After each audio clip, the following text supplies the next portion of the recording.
Hello students, welcome to Rudra Coaching Classes.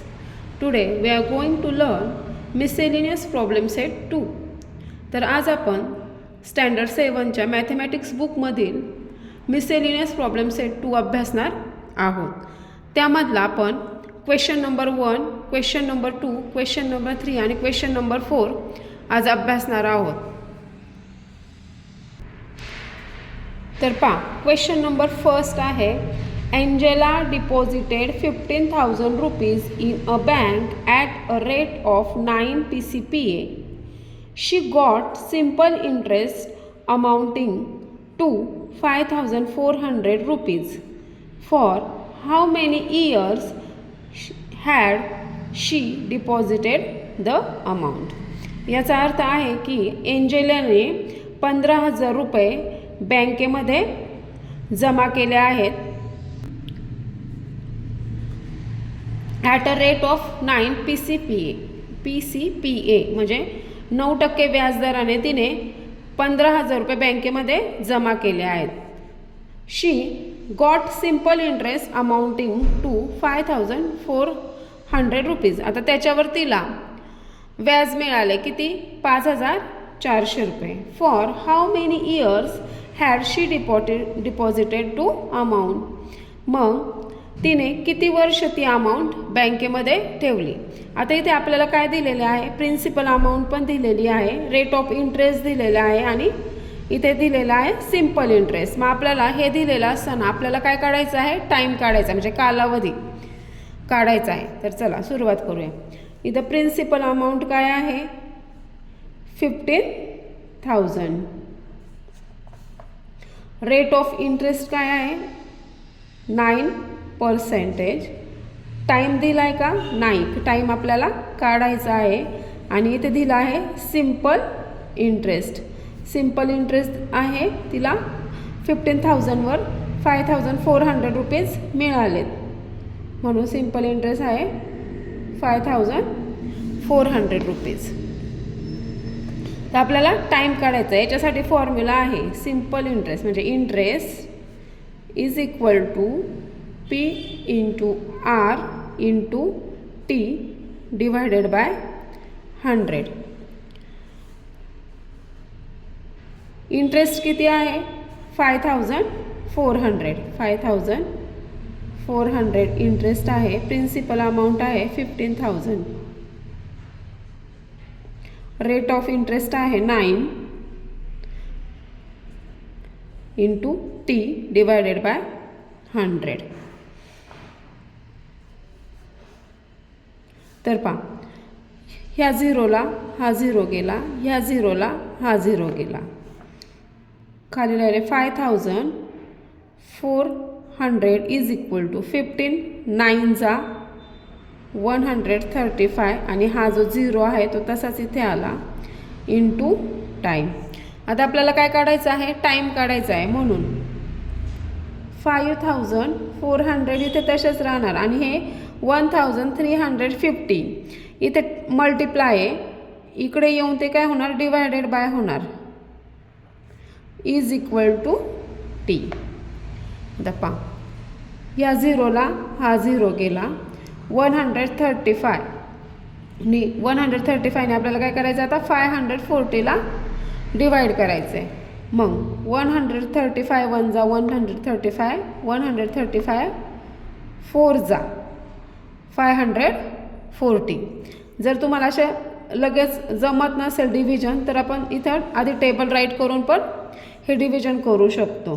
तर पहा, तर T is equal to 4 years. तर आपला टाईम आलेला आहे 4 इयर्स. तर आपण खाली राईट करायचं आहे, एंजेला हॅड डिपॉझिटेड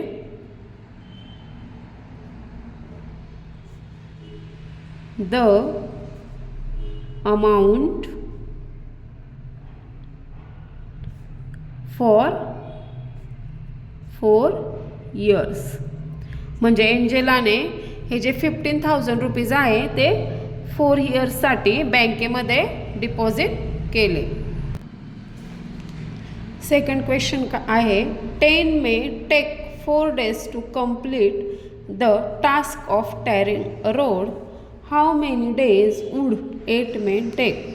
म्हणजे 10 माणसं 4 दिवसामध्ये रोडचं काम पूर्ण करतात, तर तेच काम 8 माणसं किती दिवसामध्ये करतील. तर पहा इथं आपण राईट करूया number of main, number of men and number of days.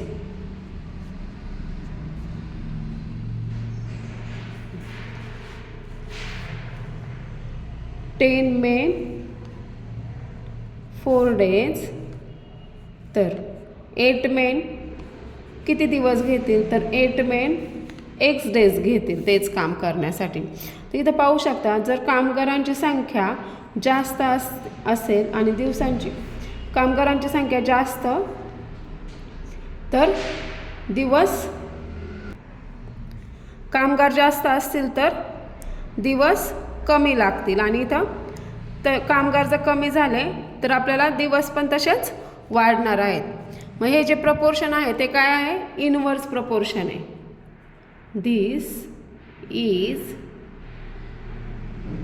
Inverse proportion.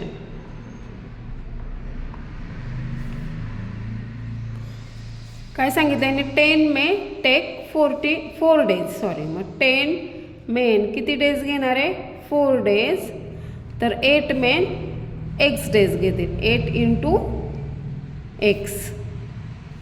10 4 जा 40 into 8 into x 8x. 40 divided by हा 8 आणि x इथे काय आहे मल्टिप्लिकेशन, म्हणून हा 8 इकडे आल्यानंतर हा होईल divided by is equal to x. 8 1 जा 8, 8 5 जा 40, 5 is equal to x, x is equal to 5 days. Thus 8 men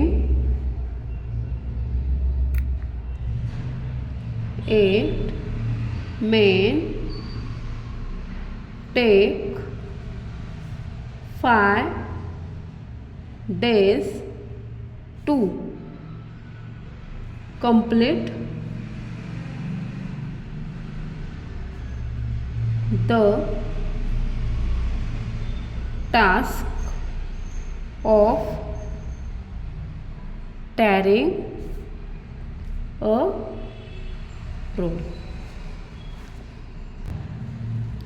Question number 3 आहे Nasruddin and Mahesh invested ₹40,000 and 60,000 respectively to start a business. म्हणजे नसरुद्दीन आणि महेशनी प्रत्येकी 40,000 आणि 60,000 रुपये गुंतवून एक बिझनेस स्टार्ट केला. They made a profit of 30%. त्यांना त्या बिझनेसमधून 30% प्रॉफिट भेटला. How much profit did each of them make. मग त्यापैकी प्रत्येकाला किती प्रॉफिट झाला. तर आधी आपण दोघांची इन्व्हेस्टमेंट काढू आणि त्याच्यानंतर त्याच्यावर 30% प्रॉफिट काढून घेऊ आणि नंतर प्रत्येकाला किती प्रॉफिट झाला ते बघूया. तर पहा आता टोटल इन्व्हेस्टमेंट.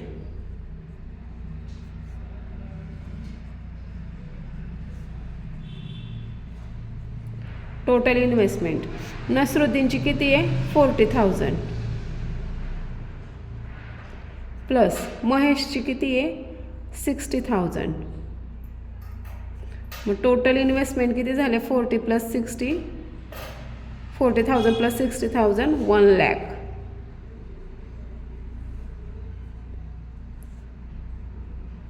₹1,00,000. मग आता आपल्याला काय करायचं आहे 1 लाखवर 30% प्रॉफिट काढायचं आहे. मग आपण देअरफॉर प्रॉफिट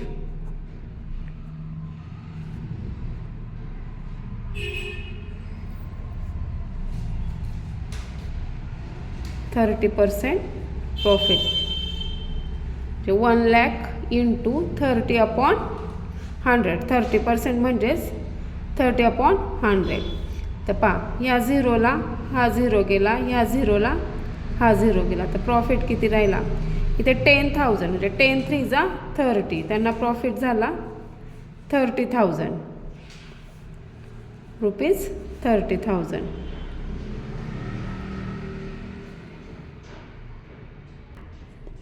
आता आपण प्रॉफिट काढून घेतला. आता आपण त्यांचं प्रपोर्शन काढूया.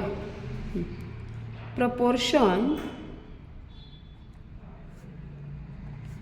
ऑफ देअर इन्व्हेस्टमेंट किती आहे. नसरुद्दीनची आहे 40,000 इन्व्हेस्टमेंट 40,000 आणि महेशची आहे 60,000.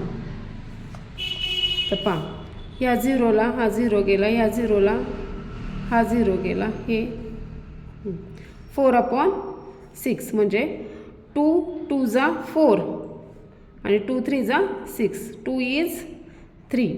त्यांच्या दोघांचं प्रपोर्शन किती आलं 2 is 3. आता आपण नसरुद्दीनचा प्रॉफिट काढू.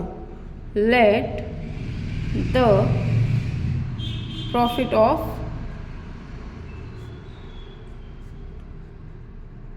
Nasruddin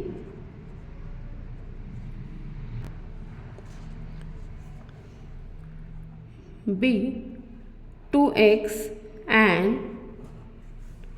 profit of Mahesh be 3x. म्हणजे नसरुद्दीनचा प्रॉफिट 2x मानला आणि महेशचा प्रॉफिट 3x मानला. 2x plus 3x is equal to किती प्रॉफिट झाला आहे 30,000. 5x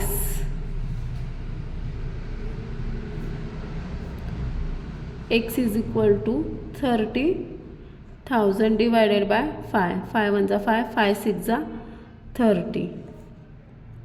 तर एक्सची व्हॅल्यू आली आहे 6,000.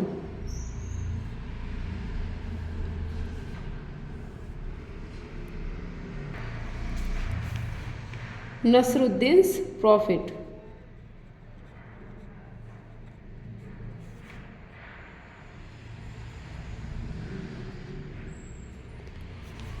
टू एक्स 2 इंटू एक्सची व्हॅल्यू आहे 6,000. इथे आलं 12,000 म्हणजे नसरुद्दीनला 12,000 रुपीज प्रॉफिट झाला. Mahesh profit 3x 3 into 6,000 18,000 rupees. मग महेशला किती प्रॉफिट झाला 18,000 रुपीज.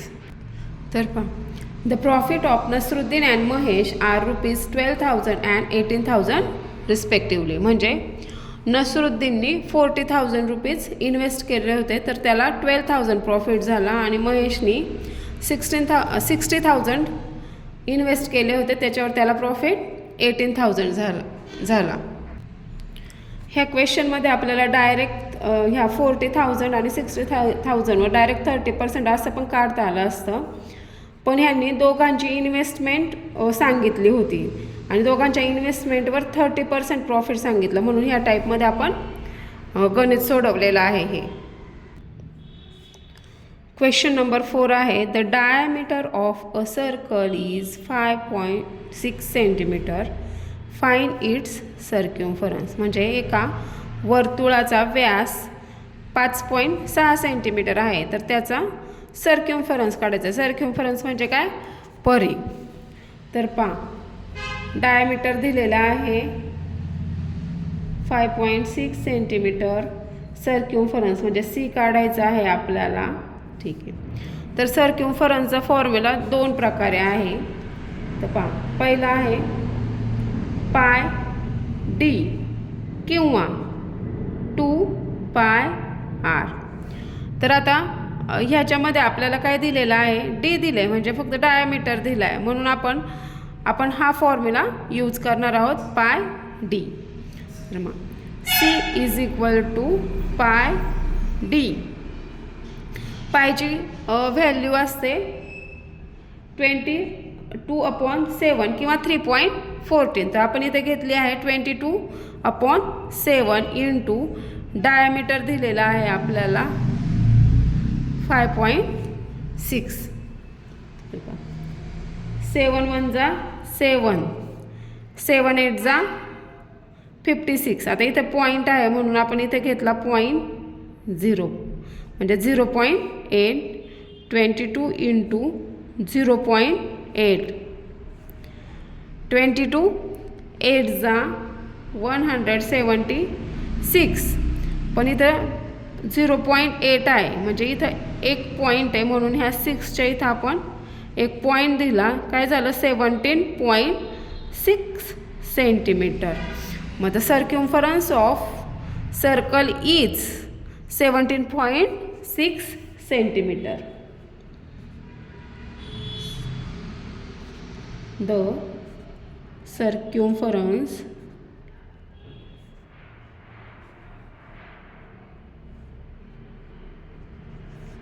of circle